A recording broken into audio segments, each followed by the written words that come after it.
Morning all of you. हम पढ़ रहे हैं जो इंडियन मॉडर्न इंडियन हिस्ट्री के प्रीवियस ईयर क्वेश्चंस है। आधुनिक भारत के इतिहास के विगत प्रश्नों के प्रश्न उत्तर देख रहे हैं हम। इसमें हमने कुछ ही क्वेश्चन देखे हैं जिसमें 5 क्वेश्चन का जो लास्ट एपिसोड में देखे हैं आज हम देखेंगे। नेक्स्ट क्वेश्चन, किस भारतीय को बंगाल का प्रथम उप दीवान नियुक्त किया था? ओके, इसका सही आंसर होगा मोहम्मद रजा खां। किसको नियुक्त किया है? मोहम्मद रजा खां। राइट, मोहम्मद रजा खां को भारतीय जो बंगाल का प्रथम उपदीवान नियुक्त किया है। इसमें देखो, आपकी ये घटना क्या थी? ये घटना है आपकी 1784 ईस्वी को, 1764 ईस्वी को आपके एक युद्ध होता है, बक्सर का युद्ध। कौन सा युद्ध होता है? बक्सर का युद्ध। इस युद्ध में क्या होता है? बंगाल का नवाब, बंगाल का नवाब, उसके अलावा जो मुगल शासक और अवध का नवाब,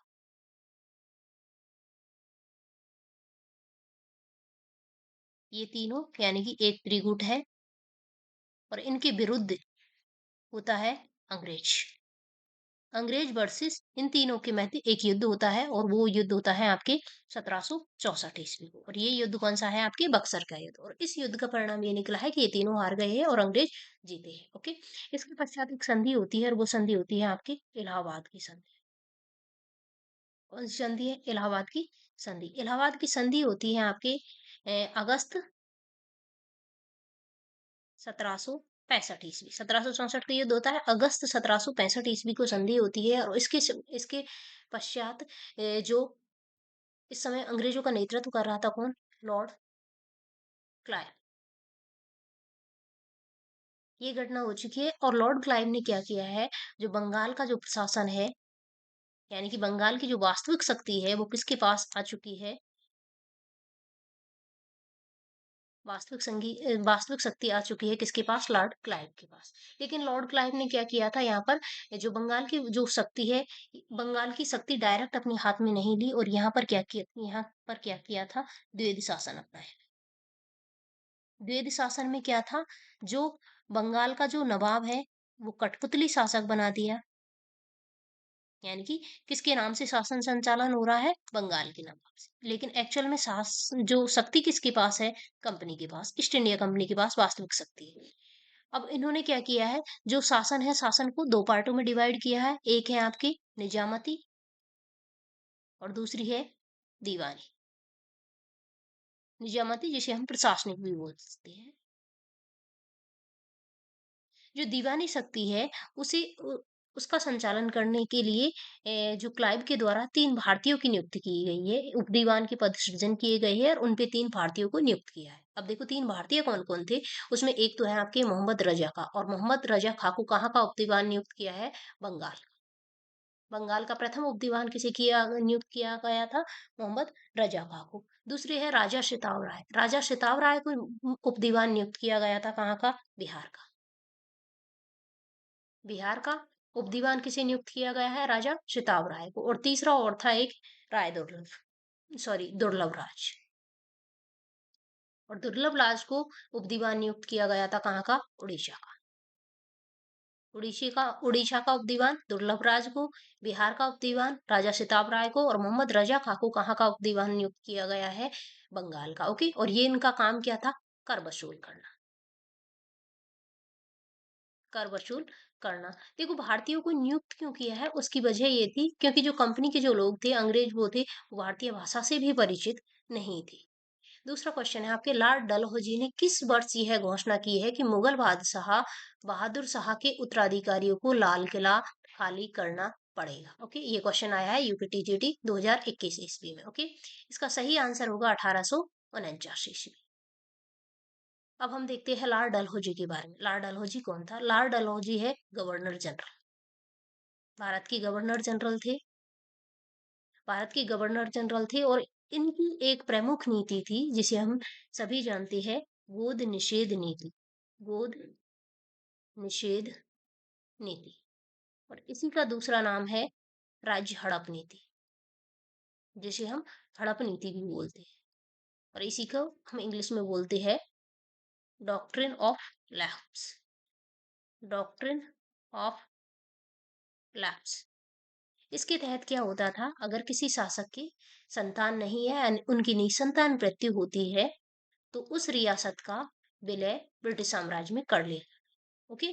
और इसके तहत जो हड़पे जाने वाले राज्य थे उनमें है आपके सतारा, जैतपुर, संभलपुर, सतारा, जैतपुर, संभलपुर, बघाट, उदयपुर,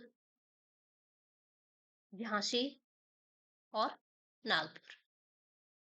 इन रियासतों को किसके आधार पर हड़प लिया था, गोद निषेध नीति या फिर राज्य हड़प नीति के तहत। एक ऐसी रियासत थी जिसे इस नीति के तहत नहीं हड़पा गया था, उसे भी हड़पा गया था, लेकिन उसे हड़पा गया था कुशासन के आधार पर। ये क्वेश्चन काफी बार आ चुका है। कुशासन के आधार पर जिस रियासत को हड़पा गया था उसका नाम क्या है, अवध। अवध के अंतिम नवाब थे कौन, वाजिद अली शाह। अवध के अंतिम नवाब कौन थे, वाजिद अली शाह। ओके। तो अवध के अंतिम नवाब वाजिद अली शाह को हटाकर जो अवध का विलय कर लिया था ब्रिटिश साम्राज्य में, किसके आधार पर, कुशासन के आधार पर। जबकि राज्य हड़प नीति या डॉक्ट्रिन ऑफ लैप्स या फिर गोद निषेध नीति के आधार पर सतारा, जैतपुर, संभलपुर, बघाट, उदयपुर, झांसी और नागपुर, इन सब का विलय किया गया था। ओके। और जो लाल किला खाली करने का आदेश दिया है, किसके द्वारा, डलहौजी के द्वारा। कब दिया है, 1849 ईस्वी में। इसके अलावा इन्होंने जो डलहौजी के द्वारा जो ये भी कहा, यह भी घोषणा की गई थी या यह भी आदेश दिया गया कि आपके बाद जो उत्तराधिकारी होंगे, आपको यानी कि उत्तराधिकार चुनने का अधिकार नहीं रहेगा। उत्तराधिकार नहीं रहेगा, किनको, मुगल शासक को अपने उत्तराधिकारी चुनने का अधिकार नहीं रहेगा। सबसे पहले जो अंग्रेजों के संरक्षण में मुगल शासक गए थे 1803 ईस्वी में। कब गए थे, 1803 ईस्वी में। और जो मुगल शासक है वो गवर्नर जनरल को कहा कहता था वफादार नौकर, वफादार नौकर। और प्रिय पुत्र के नाम से संबोधित करता था। कौन, मुगल शासक, किनको, अंग्रेजों को या फिर गवर्नर जनरल। नेक्स्ट क्वेश्चन है आपके, 9 मार्च 1846 ईस्वी को लाहौर की संधि के अनुसार किसे ईस्ट इंडिया कंपनी ने लाहौर में रेजिडेंट नियुक्त किया। देखो इसका सही आंसर तो होगा सर हेनरी लॉरेंस। अब हम घटना देखते हैं। देखो लाहौर की संधि हुई है आपके 9 मार्च 1846 ईस्वी को, ये तो इसी में दे रखा है। हम देखते हैं कि लाहौर की संधि हुई क्यों है। ये हुई है आपके आंग्ल सिख युद्ध के कारण। आंग्ल सिख युद्ध, जो प्रथम आंग्ल सिख युद्ध हुआ है, यानी कि फर्स्ट आंग्ल सिख युद्ध हुआ है 1845 से 46 ईस्वी के। कब हुआ है, 1845 से 46 ईस्वी के मध्य के। और इस युद्ध के पश्चात जो संधि होती है वो कौन सी संधि होती है आपके, लाहौर की संधि। कौन सी संधि होती है, लाहौर की संधि। स्लीमैन कौन था, स्लीमैन है आपके स्लीमैन के द्वारा जो अवध में कुशासन की रिपोर्ट बनाई गई थी, जो हड़प नीति के तहत अवध को हड़पा गया था, उसमें कुशासन की रिपोर्ट, पहले कुशासन की रिपोर्ट बनाई गई थी स्लीमैन के द्वारा। इसके पश्चात एक और व्यक्ति के द्वारा कुशासन की रिपोर्ट बनाई गई थी, वो है आउटरम। और इसकी रिपोर्ट के आधार पर जो अवध का विलय किया गया था, किनके द्वारा, डलहौजी के द्वारा। नेक्स्ट क्वेश्चन है आपके, बंगाल के किस शासक ने कहा था कि यदि अंग्रेजों को बंगाल की भूमि से बाहर किया तो समुद्र में आग लग जाएगी। देखो अब इसमें जब इसका सही आंसर होगा मुर्शीद कुली खान। ओके। मुर्शीद कुली खान जो बंगाल का शासक रहा है 1717 ईस्वी से 1727 ईस्वी तक। कब से कब तक रहा है, 1717 से 1727 ईस्वी तक। इन्होंने जो ये कथन किसके संदर्भ में कहा है, अंग्रेजों के संदर्भ में। इस क्यों कहा है, इसकी वजह थी क्योंकि अंग्रेजों की जो नौसैनिक शक्ति है वो मजबूत थी, जबकि भारतीयों की नहीं। अंग्रेजों की जो नौसैनिक शक्ति है वो मजबूत होने के कारण कही है। ओके। नेक्स्ट क्वेश्चन है, निम्नलिखित घटनाओं पर विचार कीजिए। ओके। और उन्हें काल क्रमानुसार व्यवस्थित कीजिए। देखो जैतपुर का विलय, सतारा का विलय, झांसी का विलय और नागपुर का विलय। ओके। देखो आपके इसमें ये है आपके जो डलहौजी की राज्य हड़प नीति, राज्य हड़प नीति के शिकार राज्य। और डलहौजी की राज्य हड़प नीति के तहत क्या होता था, अगर किसी शासक की निसंतान मृत्यु होती है तो उनके जो वो उस रियासत का विलय ब्रिटिश साम्राज्य में कर लिया जाता था। जो डलहौजी की राज्य हड़प नीति थी, ये नॉर्मली ऐसे नहीं हड़पा जाता। इसमें क्या किया था, इन्होंने सबसे पहले रियासतों की 3 श्रेणी बनाई। पहली श्रेणी, दूसरी श्रेणी और तीसरी श्रेणी। तीसरी श्रेणी की रियासतों को राज्य हड़प नीति के तहत हड़पा जाता था, और तीसरी श्रेणी की रियासतों में वे रियासतें आती थी जिनका जो निर्माण है अंग्रेजों के आगमन के बाद हुआ था। लेकिन ये कैटेगराइजेशन अपने अकॉर्डिंग कर लेते थे। प्रथम श्रेणी में वे रियासतें आती थी जो किसी के अधीन नहीं थी, किसी के अंग्रेजों के आने से पहले वो किसी के अधीन नहीं थी, इन द सेंस जैसे कि मुगल या फिर मराठों के अधीन, मुगल मराठों या फिर निजाम के अधीन नहीं थी, वे रियासतें आती थी, इन्हें गोद लेने का अधिकार था। दूसरी जो कैटेगरी में या दूसरी श्रेणी में वे रियासतें आती थी जो मुगल अथवा मराठों के अधीन थी और बाद में ये अंग्रेजों के अधीन हो गई। इन्हें कंपनी से परमिशन के बाद गोद लेने का अधिकार था। कंपनी से अनुमति के बाद ये गोद ले सकते थे, जबकि तीसरी श्रेणी में जो रियासतें थी इन्हें गोद लेने का अधिकार नहीं था।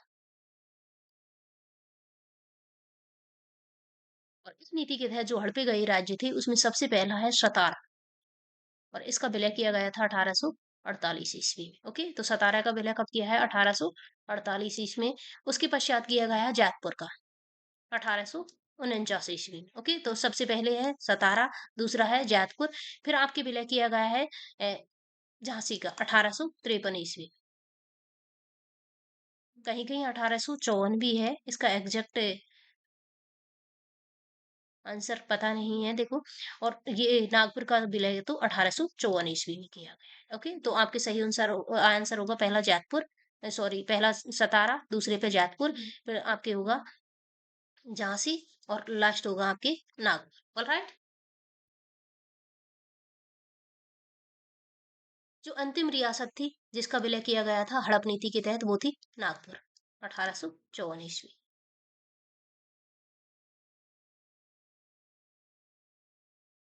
नेक्स्ट क्वेश्चन है, कौन द्वितीय अकाल आयोग के अध्यक्ष थे? देखो, ये अकाल आयोगों का गठन कब कब हुआ है? अकाल आयोग चार अकाल, भारत में चार अकाल आयोग बने थे, फर्स्ट, सेकंड, थर्ड और फोर्थ। ओके, प्रथम अकाल आयोग का गठन हुआ है आपके 1880 ईस्वी में। कब हुआ है? 1880 ईस्वी में। द्वितीय अकाल आयोग का गठन हुआ है 1897 ईस्वी में। तृतीय अकाल आयोग का गठन हुआ है 1900 ईस्वी में। चौथा नहीं है, तीन ही है। प्रथम अकाल आयोग 1880 ईस्वी में, द्वितीय अकाल आयोग 1897 ईस्वी में, तृतीय अकाल आयोग 1900 ईस्वी में। जो प्रथम अकाल आयोग की नियुक्ति करने वाला जो गवर्नर जनरल था वो कौन था? लॉर्ड लिटन। इस समय भारत का गवर्नर जनरल कौन था? लॉर्ड लिटन। द्वितीय अकाल आयोग 1897 में जिसका गठन किया गया, इस समय भारत का गवर्नर जनरल था Lord Elgin second. Lord Elgin द्वितीय इस समय भारत के गवर्नर जनरल थे, जबकि तृतीय अकाल आयोग के समय भारत के गवर्नर जनरल थे लॉर्ड कर्जन। ऑलराइट, पहला क्वेश्चन है 1880 में प्रथम अकाल आयोग का गठन है, द्वितीय अकाल आयोग 1897, तृतीय अकाल आयोग 1900 ईस्वी में। प्रथम अकाल आयोग के समय भारत का गवर्नर जनरल लॉर्ड लिटन, द्वितीय अकाल आयोग के समय भारत का गवर्नर जनरल लॉर्ड एल्गिन द्वितीय, और तृतीय अकाल आयोग के समय भारत का गवर्नर जनरल कौन था? कर्जन। अब हम देखते हैं कि इनके अध्यक्ष कौन थे। जो प्रथम अकाल आयोग के समय जो अ, अकाल आयोग के अध्यक्ष कौन थे? वो थे sir Richard stretchy. Stretchy. Question क्या है आपके? द्वितीय अकाल आयोग। ओके, तो प्रथम अकाल आयोग के अध्यक्ष बने थे सर रिचर्ड स्ट्रेची, जबकि द्वितीय अकाल आयोग के अध्यक्ष बने थे जेम्स लॉयल। James loyal. द्वितीय अकाल आयोग के अध्यक्ष कौन थे? ए, जेम्स लॉयल। तो इस क्वेश्चन का सही आंसर होगा जेम्स लॉयल। ओके, तृतीय अकाल आयोग के अध्यक्ष बने थे आपके McDonald. McDonald. McDonald. Sir Antony McDonald. Okay. तो प्रथम अकाल आयोग 1880, द्वितीय अकाल आयोग 1897, तृतीय अकाल आयोग 19। प्रथम अकाल आयोग के अध्यक्ष के प्रथम अकाल आयोग का गठन किसके द्वारा किया गया है? लिटन के द्वारा। द्वितीय अकाल आयोग का गठन किया गया है लॉर्ड एल्गिन द्वितीय के द्वारा। और तृतीय अकाल आयोग का गठन किया गया है कर्जन के द्वारा। प्रथम अकाल आयोग के अध्यक्ष थे सर रिचर्ड स्ट्रेची। द्वितीय अकाल आयोग के अध्यक्ष थे जेम्स लॉयल। और तृतीय अकाल आयोग के अध्यक्ष कौन होंगे? मैकडोनल्ड। किस वर्ष डच ईस्ट इंडिया कंपनी की भारत में स्थापना हुई? डच ईस्ट इंडिया कंपनी की भारत में स्थापना हुई है 1602 ईस्वी में। कब हुई है? 1602 ईस्वी। देखो सबसे पहले हुई है आपकी सबसे पहले भारत आने वाली जो यूरोपियन कंपनी है उनका क्रम कुछ इस प्रकार से है। सबसे पहले आए थे पुर्तगाली, फिर आए हैं डच, फिर आए हैं अंग्रेज, और फिर आए हैं आपके फ्रांसीसी। पुर्तगाली भारत में आए हैं आपके 1498 ईस्वी में। और सबसे पहले जो पहला जो पुर्तगाली है जो भारत में आया है वो है आपके Vasco D gamma. Vasco D gamma एक पुर्तगाली यात्री ये है। आप वास्को डी गामा से एक क्वेश्चन ये और बनता है कि यूरोप से भारत आने वाले समुद्री मार्ग की खोज किसके द्वारा की गई? Okay. यूरोप से भारत आने वाले समुद्री मार्ग की खोज किसके द्वारा की गई है? वास्को डी गामा के द्वारा। और कब की गई है? 1498 ईस्वी में। डच ईस्ट इंडिया कंपनी की स्थापना हुई है 1602 ईस्वी में। ओके। और इसके पश्चात जो अंग्रेज भारत में आए हैं कब? अंग्रेजी कंपनी की जो स्थापना हुई है 1600 ईस्वी में। और फ्रांसीसी कंपनी की स्थापना हुई है 1664 ईस्वी में। लेकिन पहले आ गए थे Dutch. Dutch east India company की 1602 में हुई है, जबकि 1600 ईस्वी में हुई है आपकी किसकी? ईस्ट इंडिया कंपनी की स्थापना। ओके। लेकिन ईस्ट इंडिया कंपनी भारत में बाद में आई है। तो इनका जो क्रम है वो कुछ इस प्रकार से है PDAR। पुर्तगाली, डच, अंग्रेज और फ्रांसीसी। भारत आने वाले सबसे पहले यूरोपियन है कौन? पुर्तगाली। उसके बाद आए हैं डच, उसके बाद आए हैं अंग्रेज, और उसके बाद कौन आए हैं? फ्रांसीसी।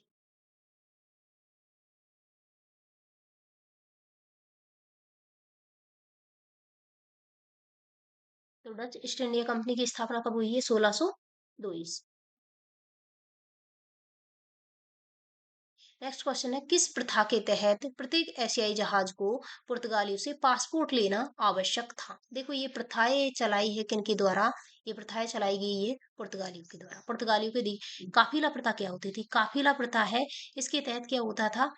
जो भारतीय जहाजों के साथ भारतीय और अरबी जहाजों के साथ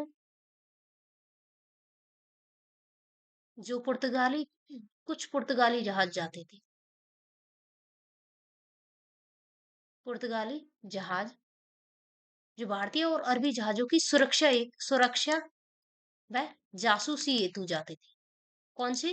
पुर्तगाली जहाज जाते थे, भारतीय और अरबी जहाजों के साथ जाते थे इनकी सुरक्षा व इनकी जासूसी करने के लिए। ओके।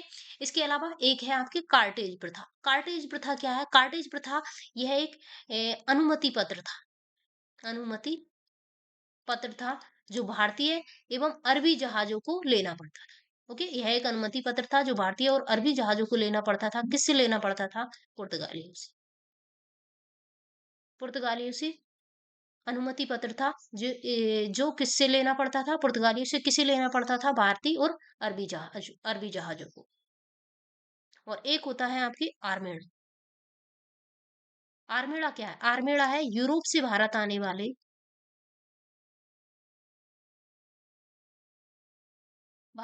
वाले जहाजी बेड़ा। यूरोप से भारत आने वाले जहाजी बेड़ा आर्मेडा कहलाते थे। और कुल आए थे यहाँ पर 13 आर्मेडा आए थे। इसमें जो फर्स्ट आर्मेडा था उसका नेतृत्व किया था किसके द्वारा? वास्को डी गामा के द्वारा। तो यूरोप से भारत आने वाले जो जहाजी बेड़े थे उन्हें आर्मेडा कहते थे, जबकि भारत से यूरोप की ओर जाने वाले जो अरबी और भारतीय जो जहाजों के साथ जो बेड़ा जाता था उसे कहा जाता था काफिला प्रथा। इसमें पासपोर्ट लेना अनिवार्य था। इसमें है इसका सही आंसर होगा आपके कार्टेज प्रथा।